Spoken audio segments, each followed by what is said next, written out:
What's going on, Nick family? It's your boy, UnclefOOlio, and I'm back with another episode of the Kontroversy, ladies and gentlemen. As always, these episodes are sponsored by Nothing But Knicks. Make sure you like and subscribe to the channel. Also, hit the notification bell to be notified anytime we go live. Pre-game coverage, post-game coverage, shoot-around videos, Knicks and Bruises videos, Queens Court videos, NBA wrap-up videos, and, of course, the Kontroversy, ladies and gentlemen. Before we get started, I just want everybody to know the channel has been demonetized, ladies and gentlemen. The channel has been demonetized. Hopefully, we'll get that changed coming up in January. You can always support the channel via Cash App, $ Nothing But Knicks, or PayPal. PayPal.me/Nothing But Knicks, ladies and gentlemen. Today, I have a special guest here with me. He is the host of the DieHard Giants Live Podcast, ladies and gentlemen. DieHard Giants Live Podcast. She does tremendous work over there talking about the Giants every week. Every week we get ourselves killed on TV. You know what I'm saying? Unfortunately, we're not having the best of seasons. But he definitely does a good job over there. Please go out and support him. I have the link to his channel in the bio of this video. Okay, ladies and gentlemen. Also, I'm gonna put you on to the MBK family of shows, pregame, postgame coverage, NBA wrap-up, of course, the Kontroversy, Losers Lounge. We got shows and live videos by International Andy, Queens Court, and of course, stay tuned for special programming and events that Sim puts on for the MBK community. Once again, ladies and gentlemen, this guy who I have on with me is the host and creator of the DieHard Giants Live Podcast. He's also a contributing member of Queens Court and Dope Soul Sports Talk over there with Steph. So definitely check him out on there as well. Ladies and gentlemen, I have the one and only. I am Jerrell. What's going on, Jerrell? How you doing, man? What's going on? What's going on, Josh? I usually start every show that I'm on, like saluting the chat. I always put salute to the chat in there.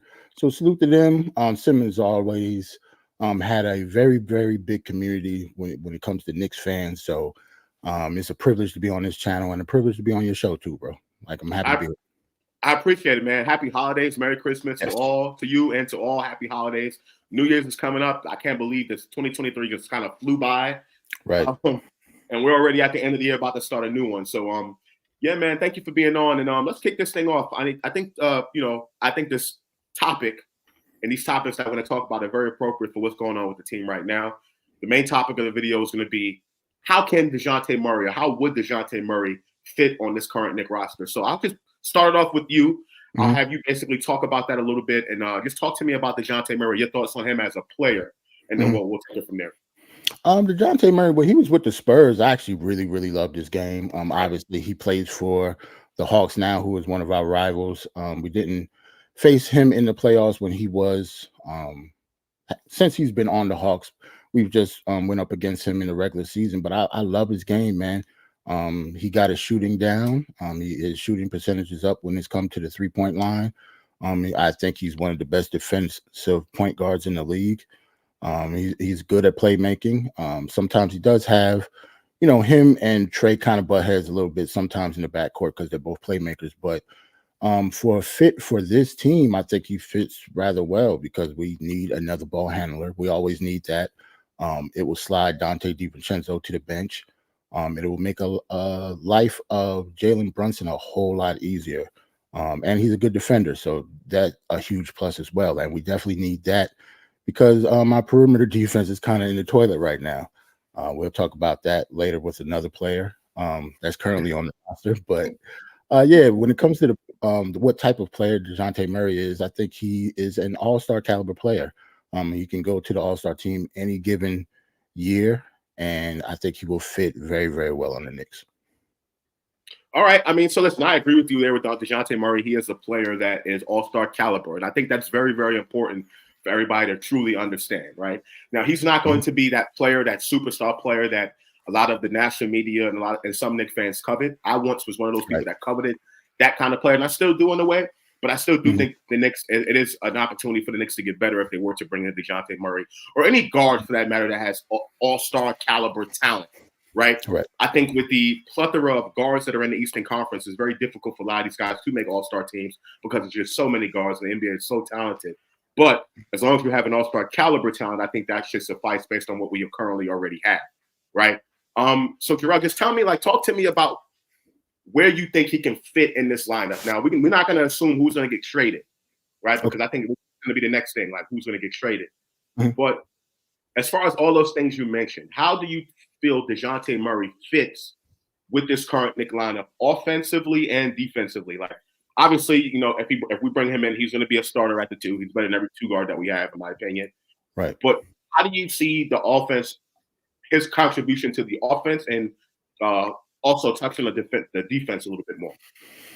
Well, in terms of the offense, I don't think the offense is really going to change that much. I mean, we kind of run an ISO-driven offense. I still think Jalen Brunson will get his off. Julius Randle will get his off as well. But Dejounte Murray is the type of player that can play one-on-one just like they can. The ball, I know us as Knicks fans like to see the ball move around, or us as basketball fans, period, like to see the ball move. We are obviously not one of those type of teams with the players that we have. So if he is our starting 2 guard on offense, that probably would not change at all. But we will have a better player at that position that does the stuff that he's supposed to do when it comes to the one-on-one stuff. So the ball won't move more. It will give us a better ball handler on the floor, though. So we'll have 2 playmakers with him and Jalen Brunson for other players' shots to get off, like in the corners and stuff. But in terms of the actual offense, I don't think the offense is going to change that much. Now, on defense, I don't know. The defense, like Dante DiVincenzo is doing a pretty good job at the 2 when it comes to even on defense. It's not like he's a cone out there. He's better than Jalen Brunson. But as long as Jalen Brunson is on the floor, it will always be a deficiency in our backcourt on the defensive end. But Dejounte Murray is one of the best defensive guards in the league, in my eyes. So it will make our defense a lot better because he's a better defender than Dante DiVincenzo and Quentin Grimes at this point. Okay. And so I'll agree with you on the offensive end. I don't think much will change in the offense with the exception of you have another ball handler on the floor, right? Someone who can be able to initiate possessions, right? Someone who can be able to, start possessions off. Maybe may not finish it because you've got other guys on the floor who can finish, but someone else who can start. I personally have a gripe with, and I think this is more of a roster issue, not a talent issue. I think Jalen Brunson is more than capable of initiating possessions and also finishing possessions.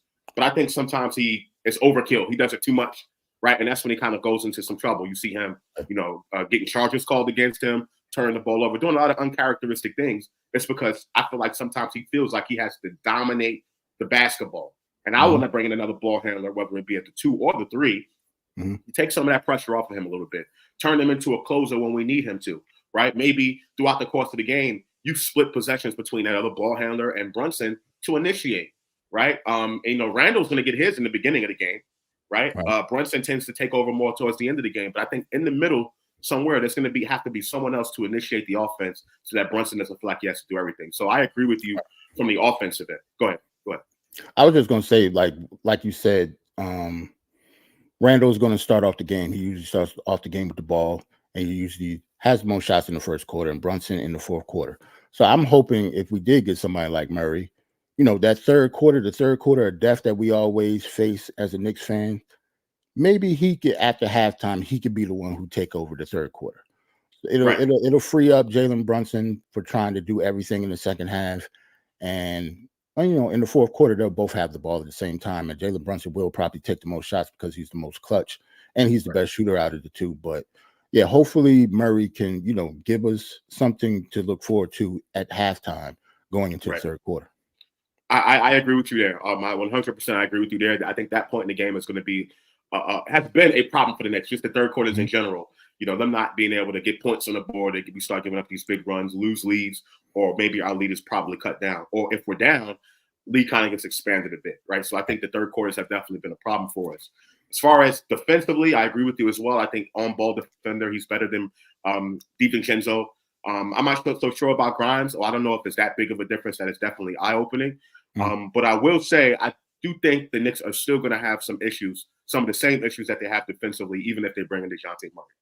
And it's strictly due to size. Right. Strictly due to size. I believe Dejounte Murray is a good one-on-one defender. He can get in the passing lanes, things of that nature. But still, I think we're going to struggle against teams who are bigger than us because of the size factor, right?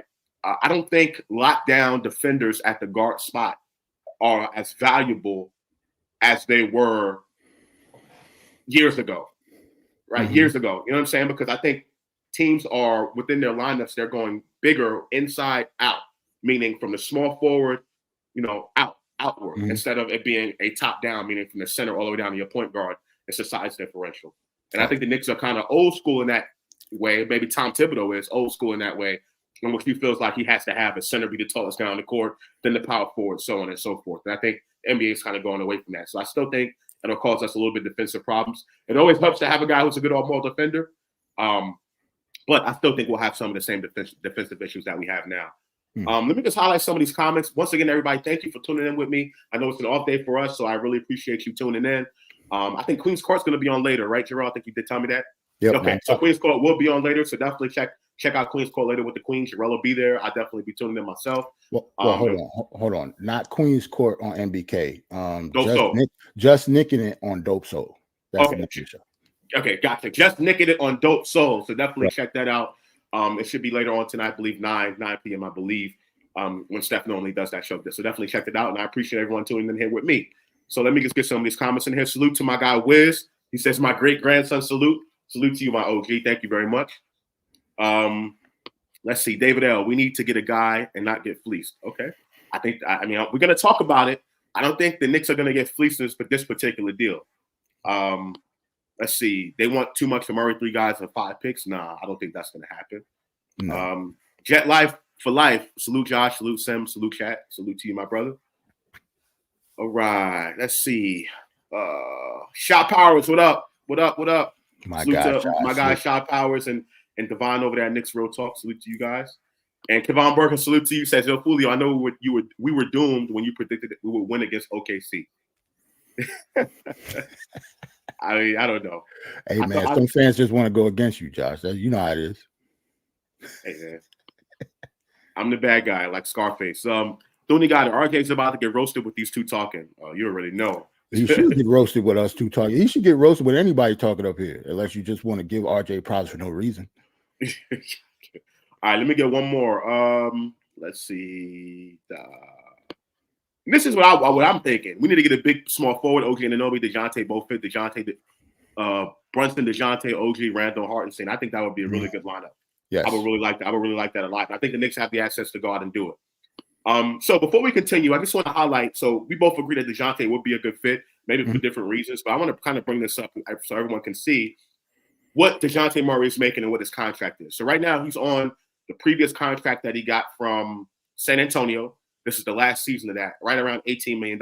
Okay, it's really 17 and I think 7-14 with a $500,000 likely incentive that he's going to get, which is a cap hit, 18 million. Sorry. 18,214,000, which is going to be the cap hit, right? So this is how much he's making this season, and then the Knicks basically, or whoever is going to have him, is going to have him under contract for at least another 3 years, with his player option going to be in the season of 27-28. Okay, now just for the sake of clarity, I want people to understand this. Look at the Knicks payroll right now. Okay, I'm not sure if everybody can see it. I'll see if there's a way for me to make this a little bit bigger. Nope, that's not it. Hold on, wait a minute. I think there's a way for me to make it bigger. I don't know. It was bigger. I think it was a little bigger before. What was the first one you had? Okay, hold on. Let's see. Sorry about that, ladies and gentlemen. Sorry about that. Let's see. StreamYard could be funny. And let me put it back in. Is that better? Nah, it's the same. Nah.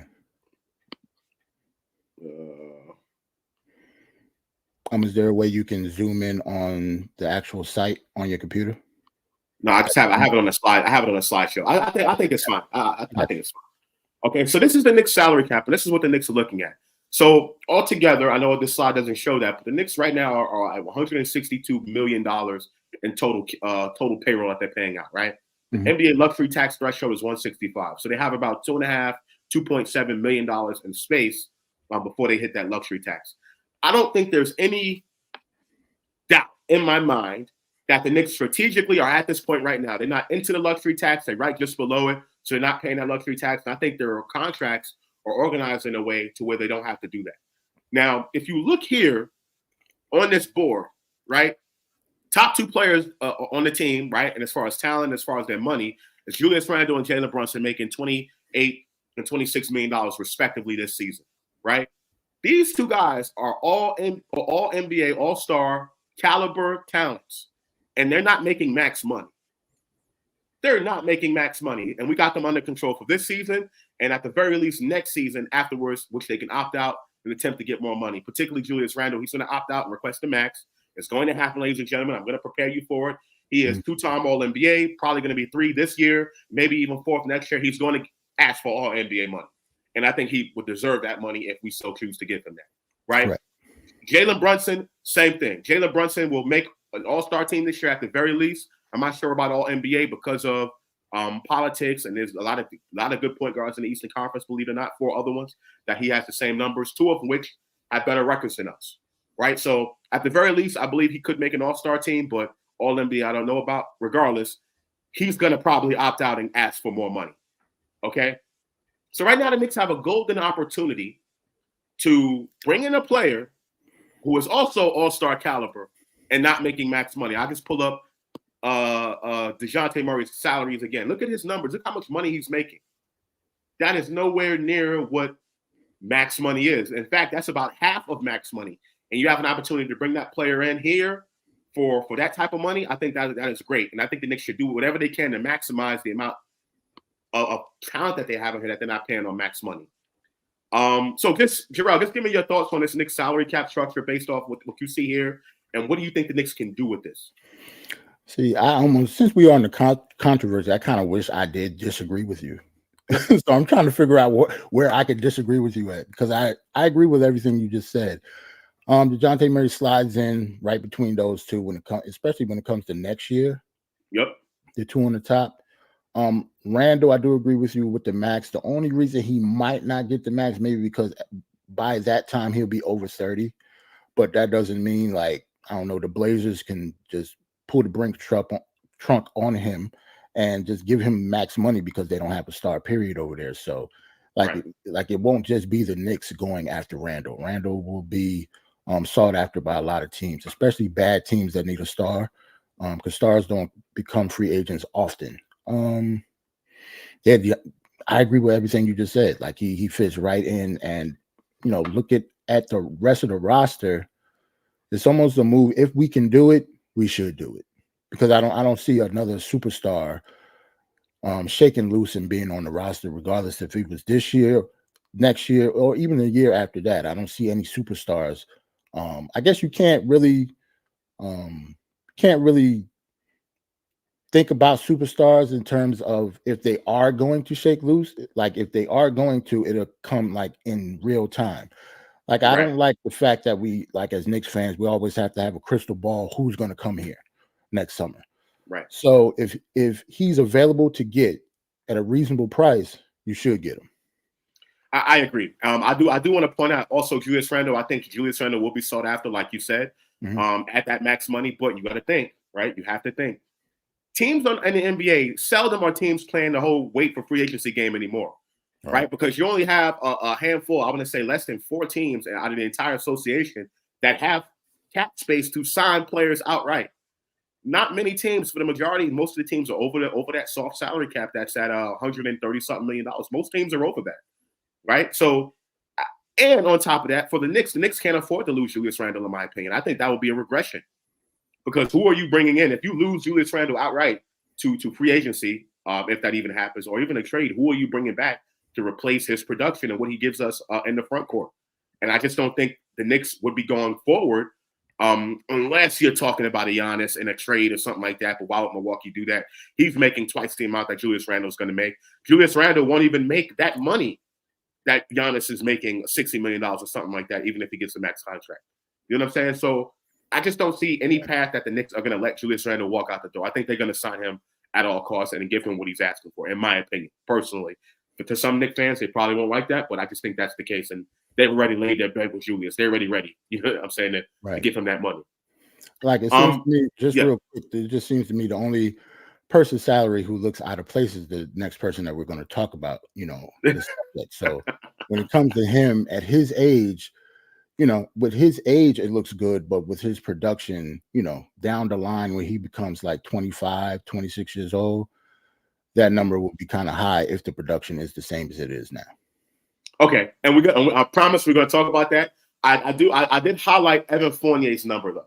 So remember what I said. Dejounte Murray this season, if the Knicks are going to make a trade this season, one, they can't trade for Dejounte Murray till after January 5th because he just signed his extension. I think that's a 6-month period after they allow to sign him or whatever. So January 5th is the first day that the Knicks are able, or Dejounte Murray is able to get traded. So I just want everybody to know that for the sake of disclosure. Okay, 18-14. Now the person I have highlighted here is going to be Evan Fournier, who's at 18,857. They can make that money work. That's easy day, right? Evan Fournier's contract is expiring. I don't think the Knicks are going to pick up Evan Fournier's money for next season. Why not? Because they're right at that luxury tax threshold. And if they pick him up, right, you know what I mean? They would have to hope that they're able to make a trade next season to get his money off the books. And I just think that is less likely to happen, right? Because you have to get someone else to agree to trade with you for Evan Fournier's money. So I think Evan Fournier's money right now before the trade deadline is use it or lose it, in my opinion. That would be the best possible scenario for the Knicks to go ahead and get off Evan Fournier's money. And I think Evan Fournier's money matches directly with Dejounte Murray's money. Now, will the Hawks want a little bit more? Yes, they're probably going to want some draft picks. I'll say 2 to 3 draft picks, which we can afford. Right. We can afford, whether they're protected, whether one of them is Dallas's pick, whatever the case may be. I believe we can do that and still be okay and have a plethora of assets. Okay. Now maybe there isn't a scenario where the Hawks and the Knicks combine salary. Maybe the Knicks are going to put Fournier and another player in there, and Knicks are going to ask for maybe Murray and Saddiq Bey, which I think would be a great pickup, and I'll put him at that starting 3 off the bat. You know what I mean? So what do you think about that possibility? How do you feel about Fournier's money going the other way? Yeah, I agree with you on that. When it comes to the other player, though, when you're going to match Fournier and another player, who's the other player? Well, so I'm looking at Saddiq Bey from Atlanta. So Saddiq Bey from Atlanta is making $4 or $5 million or something like that. So they have to be one of the younger players, either a Grimes, either a Quickly, somebody like that you can send the other way to kind of match the money. And then we'll throw some picks to sweeten the deal. Personally, I don't want to get rid of Quickly. I would want to hold on to Quickly as much as I can. But I'm going to be honest with you, Jerrell. I think the Knicks already laid that bet with Quickly. Yep. I don't think they prioritize him or any of these young players. How do you feel about that? If anybody watched me on Steph Show, since we and I'm on there every week at 9:00 just to plug her show again on Thursdays. As soon as we signed Donte DiVincenzo, I've always said that he was IQ's replacement. Much as I like IQ, and I actually don't want him to leave the team. I actually like him. I like him coming off the bench, and I actually think that he can have a starting role here at the 2 instead of Donte if he wasn't here. Because I've always thought he was better than Grimes, but I've always thought that Donte DiVincenzo was his replacement, and we're going to get rid of IQ. Soon as they didn't sign him to the extension, the writing's on the wall. IQ is either going to get traded. I think he's going to get traded. If he doesn't get traded and they lose him for nothing, I don't know. That seems like front office malpractice, and I don't see us signing him to an extension upwards of like $23-25 million, maybe like a RJ contract if we have RJ on the team still. Right. Like, that doesn't really make any sense. That means we will have 4 players under that little, that like price range with the production that they have. We're not going anywhere with those 4 players moving forward. If they all have like another 3 or 4 years on the roster, like, we're not going to do anything with that. Right. So I do agree with you when it comes to IQ. The writing's on the wall. Unfortunately, I think he's out of here. And I agree with that. And I think that is a reason for me to have concern about the front office. I've been saying this, right? First of all, you signed Josh Hart as a bench player at $20 million, and he can't score. He can't put the ball in the hole consistently, right? That money should have gone to Quickly, in my opinion. Quickly should have been the highest paid Knicks player off the bench because of the production and his ability to put the ball in the hole, play make, dribble, that kind of thing. And he's the runner-up for 6th man of the year. He should have got paid that money, in my opinion, right? When the Knicks signed Josh Hart, therefore bringing in Donte DiVincenzo, to me, it just caused more of a glut there at the guard spot. And it just told me that Emmanuel Quickly is not going to be here. And they don't prioritize Grimes. They don't prioritize any of these young players that everybody wanted to hold on to say we shouldn't go get a player like Donovan Mitchell, right? We want to hold on to our youth. The team is not even prioritizing them. Matter of fact, quickly, and Grimes' minutes have gone down. Yep. Their minutes have gone down, even though IQ's production is still through the roof, right? So I just want people to understand that the Knicks organization is not prioritizing these young players. They're ready to send them out the door. And I think we need to start getting on that same train because the Knicks are way closer to contention than people think. This is not the baby Knicks, rebuilding Knicks anymore. This team is competing, and they're going to make the playoffs, no doubt about it. It's just, can they get to that next level and get into that next territory, right? Now, moving right along, talking about this player, so-called player that I know me and you want to talk about. We're going to talk about RJ Barrett because I think he is a big factor in all of this. Jerrell, go ahead. I'll let you start it off, man. I'll just piggyback off of you. I'll piggyback off of you. Unfortunately, he's a negative factor. As of right now, he hasn't been consistent enough. I know it's a lot of RJ fans in our fan base and in the chat, but as of right now, he's been here, 5 years? I think it's over. Like, I would say trade RJ, like, he doesn't even really have that much of a trade value. So when we say trade RJ, like, what are we getting him for? He's just been wildly inconsistent. He had a good, first 2 weeks of the season and pretty much just fell off a cliff after he got hurt. The shooting percentages look down. The only thing that he has been better at is free throw shooting, and those are free throws. So I expected him to be better in that as his career goes along. But other than that, he's scoring less, rebounding a little less, assists a little less, turnovers is about the same. But he seemed like he's been consistently inconsistent. And for somebody that be picked that high, I think for most Knicks fans, RJ is the dream that's just not going to happen.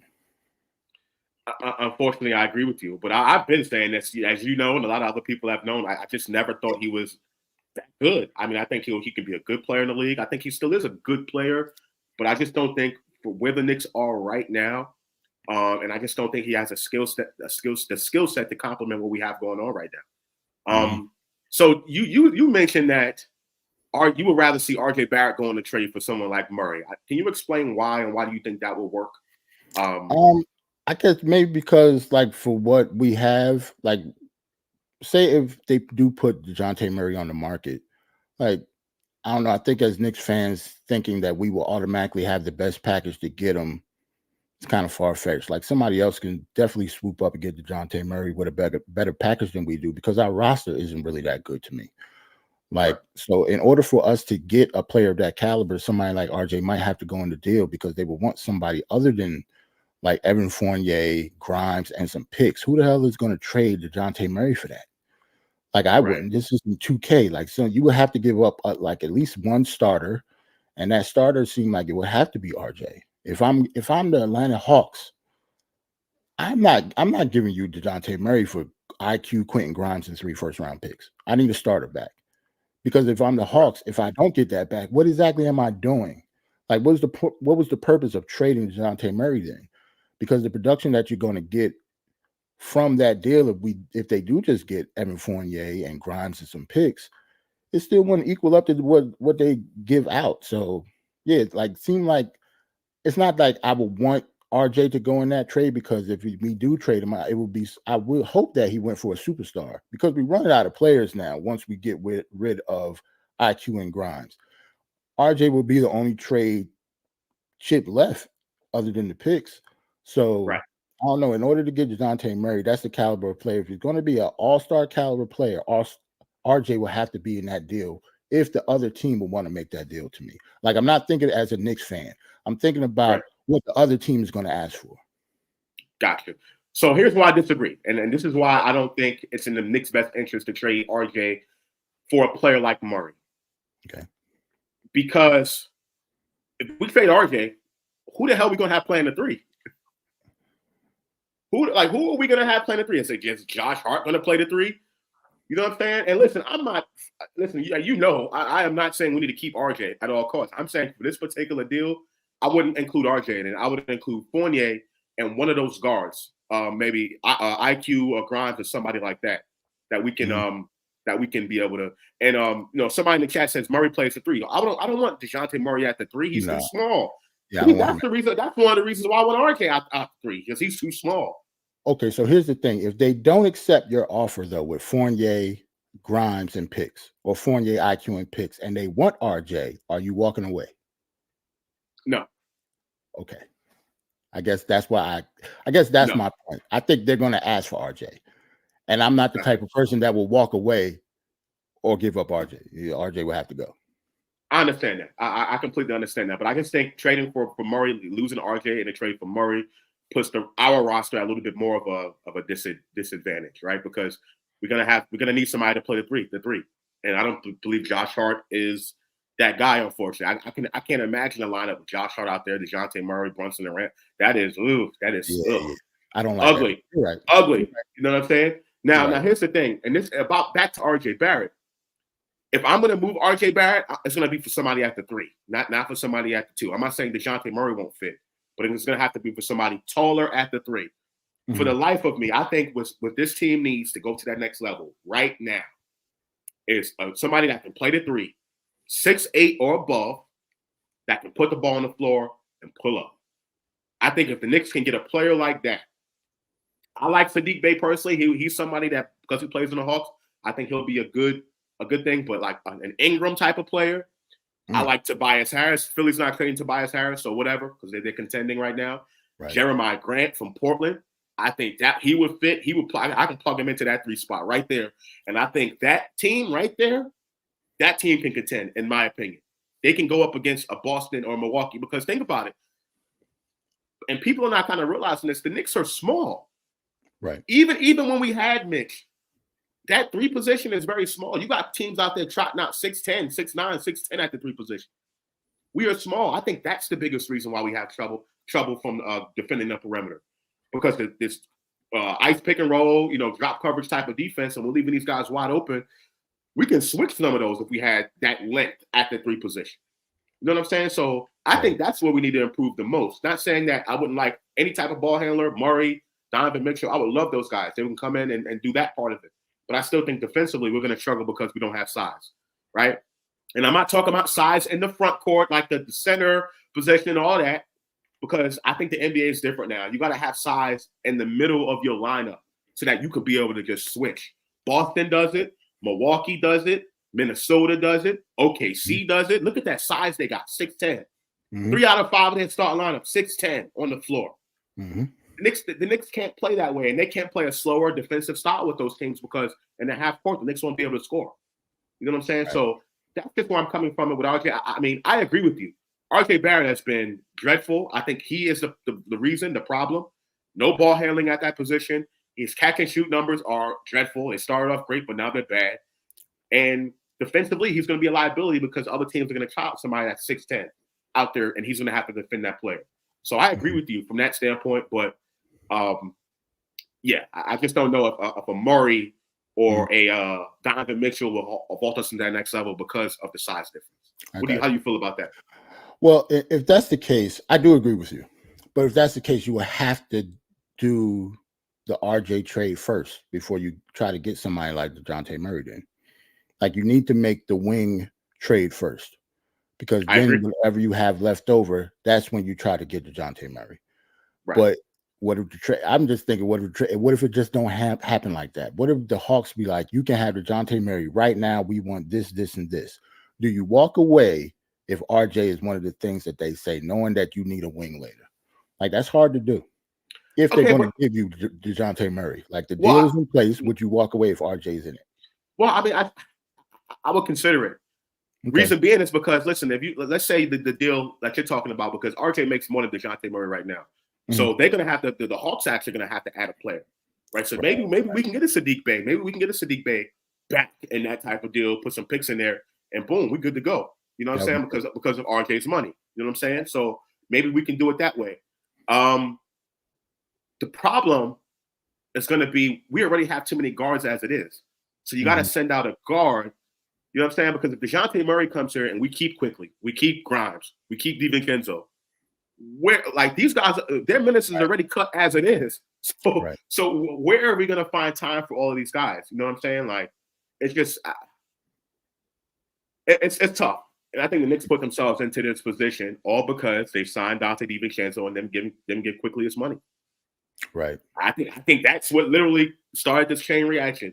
You signed Dante DiVincenzo and you didn't give quickly his money. I think if you gave quickly his money, you wouldn't have to worry about some of these issues that we're talking about as far as that glut at the guard spot.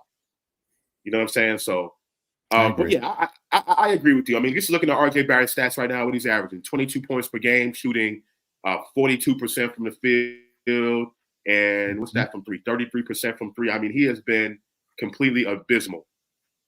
Just I mean, just abysmal out there on the floor.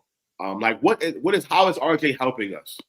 That's my question. I need people in the chat to help me understand. How is RJ helping us right now? Right. Like how? And keep in mind, we're just giving you offensive stats. We haven't talked about the other side of the floor when it comes to RJ. We haven't talked about his defense. He hasn't been a good defender either. He hasn't been a good defender. A lot of times RJ looked like he's sitting in place, man. He's been a cone out there sometimes. Like in those first 2 weeks when he was shooting well, like RJ was playing better all around, even better defensively. But for some reason, like it just fell off a cliff. Like on the defensive end of the floor, like he doesn't help us either. We focus on the offensive part so much, but as a defender at the three position, he's not good. And I think a lot of that, not to take anything away from him, is the size. He shouldn't be playing the three. Right, he shouldn't be. He should be a two guard. But the thing is, and I'm not lying, I'd rather have DiVincenzo rather than RJ at the two. I'm gonna be real with you. I would rather have DiVincenzo at the two because he's more consistent as a shooter. He knows his role. He does not need the basketball, right? Better ball handler. Better, yeah. And that's crazy to say. You know what I'm saying? So I wouldn't even want RJ at the two. He'll make it be a size difference, like be a bigger two guard at 6'6.5", stuff like that. But as far as the skill set, I just don't know. You know what I'm saying? So, you know, people are gonna say, "Oh, Josh, you've been against RJ since day one." It's because I thought he was overhyped, and like I think that dream that Jerrell said, most of everybody had for RJ, but he's just not that player. You know what I'm saying? Right. Let me get to some of these comments. Nikki B from Harlem Salute been saying that we're super small. It's obvious. Look at the team. Look at the teams we struggle against, and their size at the 3 and the 4. You know what I'm saying? They're way bigger than us. Doris Burke said we need bigs. I mean, Tony got it. I keep saying Granny fits perfectly. I agree. Grant's a consistent shooter. Salute to NL. We get manhandled by teams like the big teams, Boston, Milwaukee, OKC, the Clippers. Yep, big teams from the middle. And you know why? That player who is 6'8", 6'9", 6'10" doesn't even have to be lockdown defender. Doesn't even have to be. It's the fact that you can switch your defense. They can guard multiple positions, down or up. So it makes us much harder to defend ourselves. But also on the defensive end, that player doesn't have to be a dominant defender. They can switch the matchups.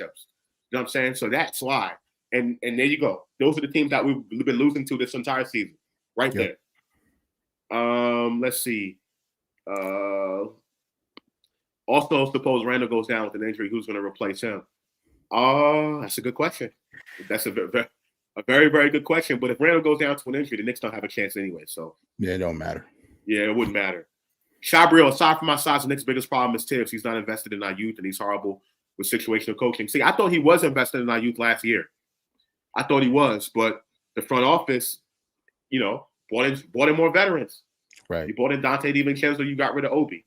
You know what I'm saying? Denver has great size too. Yep, go ahead. I was just gonna say you can't say Tibbs is not invested in you.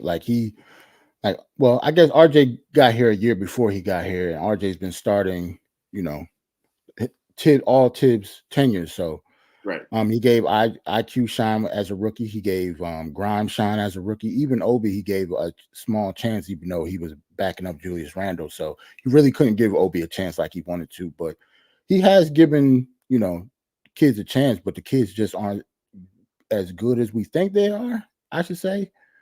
So it's not like he never tried to play the kids. He played the kids. The kids just aren't that good. Yeah. I'm fine with that assessment. I mean, I think the only caveat is IQ. And that's why I think the Knicks should do everything they can to try to keep him. But I think they're the front office and they've already made that decision. Nikki B from Harlem says Denver has great size too. Yeah. Yeah, Yeah. 6'10", Michael Porter Jr. at the 3, Aaron Gordon 6'9" at the 4, and then you got Jokic. That is a big team. But I just want Jerrell, think about this for a second. Look at the last 10 years in the NBA. And think about all those teams that have contended over the last 10 years. Think about who they have at the 3 spot and the size there.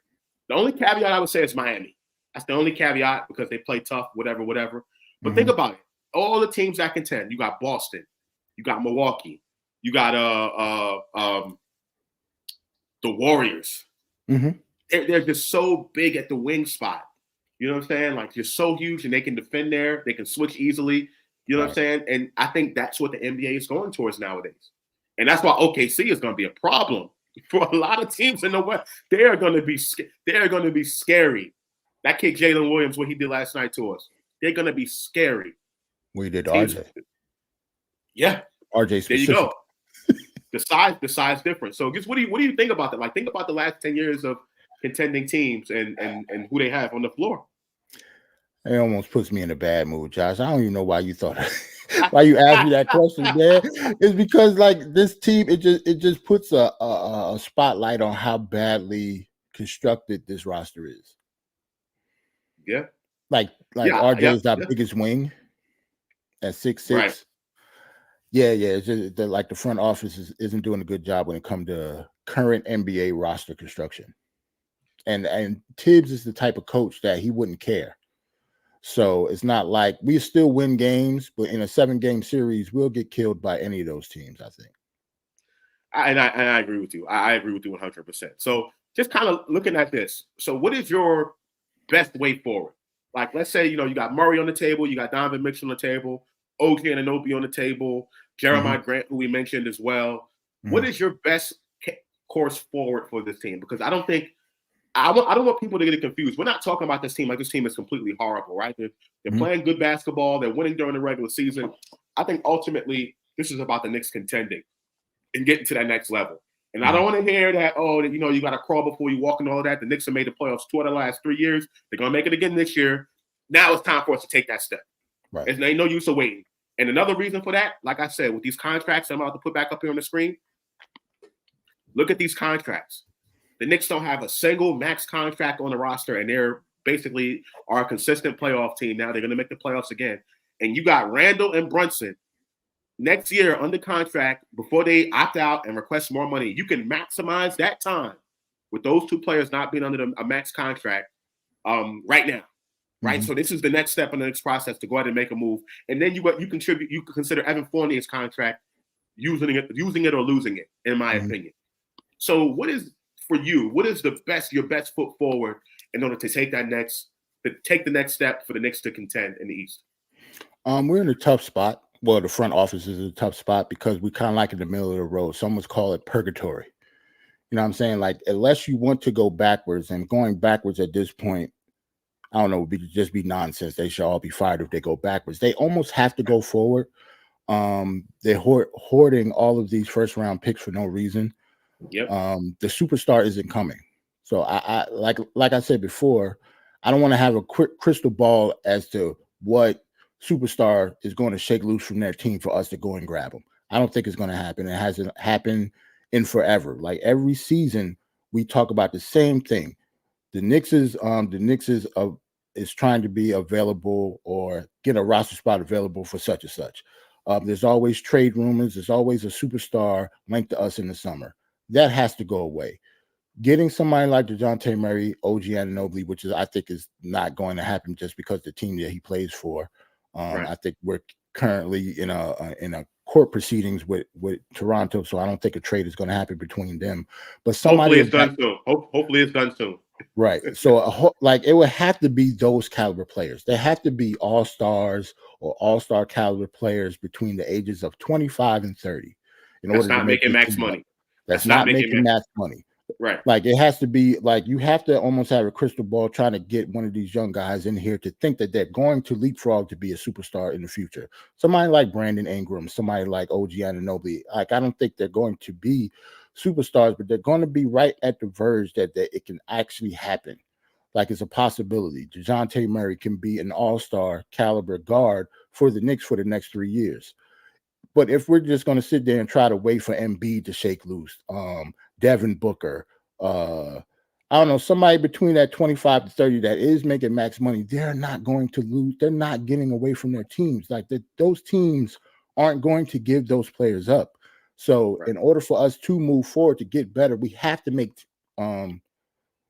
moves like that, or we're going to be staying in purgatory. We'll be good. Tom Thibodeau will be good as long as Tom Thibodeau's here. Like he's a very good coach in the regular season. He does not throw games, but he does. It kind of seemed like he threw that last game, but he does not throw games. He wants to win every single game. We're always in every single game into the fourth quarter, right? So they're not going to just give up. He never gives up in the regular season. But when it comes to the playoffs and you're playing the same team 7 times, or hopefully get a 7-game series and possibly win at the end, Tom Thibodeau might not be that type of coach, especially with the players that we have. Like, we're not going to go anywhere with them. We have to make the small moves now in order to make the big moves later. I agree with you. And salute to the aforementioned Dope Soap Sports Talk and the Queen. She said salute to you. She said salute to you, Jerrell. She don't say salute to me. She can say salute to you. I'm only playing, Queen. I'm only playing, Queen. You know I love you. Salute to her. Remember, Just Nicking it'll be on tonight at 9, I believe, right? You said 9 o'clock. Right. Correct. Over on Dope Soul Sports Talk, so definitely check that out. Once you get done with here, go eat some dinner and then check out Dope Soul Sports Talk and the Just Nicking show. But Jerrell, I agree with you. I totally agree with you. I think a lot of it is a combination of the front office and the coach. I'm sorry. Listen, I know Knicks fans love defense, and me and Sim go back and forth about this all the time. This current Knicks roster is not going to win games by playing defense only. We're too small. We're too small. We got to score and continue to score and put up a lot of points and run and play more of that style of basketball because we're small. Once we get in the half court, we got Brunson and we got Randall that can bail us out of some situations, but that's not ideal for this team.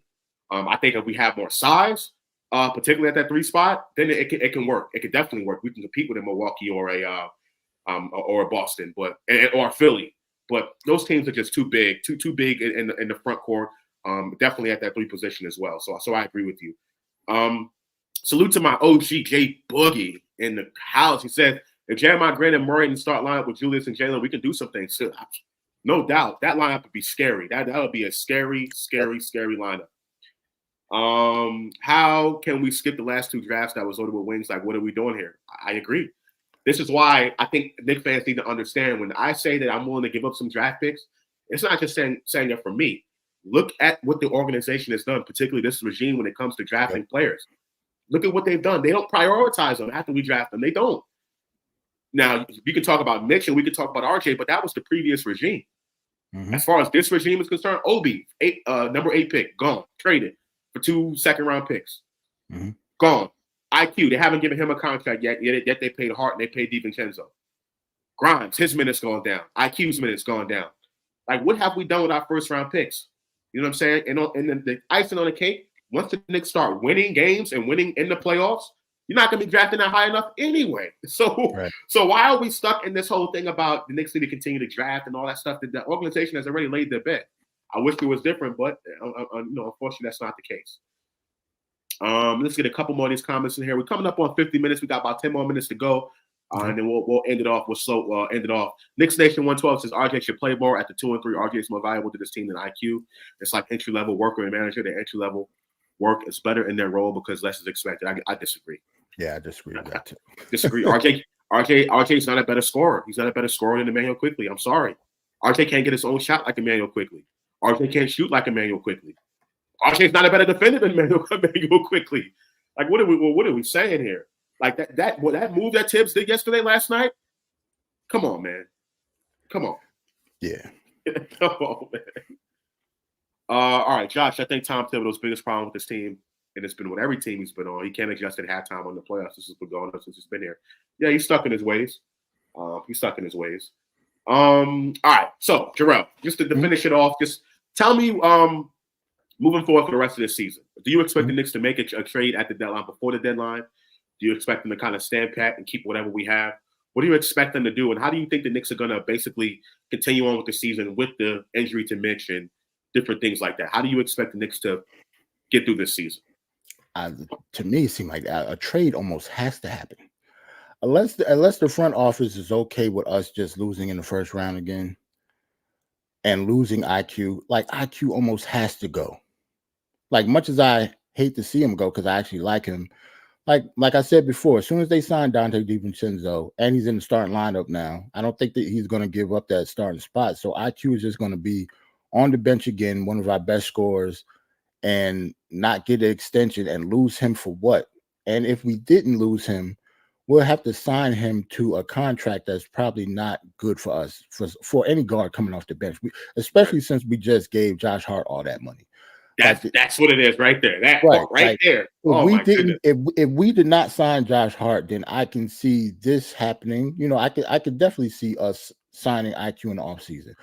But to give both of them like $20 to $25 million a piece coming off the bench makes absolutely no sense. Crazy. So to me, the writing is off the wall. A trade has to happen.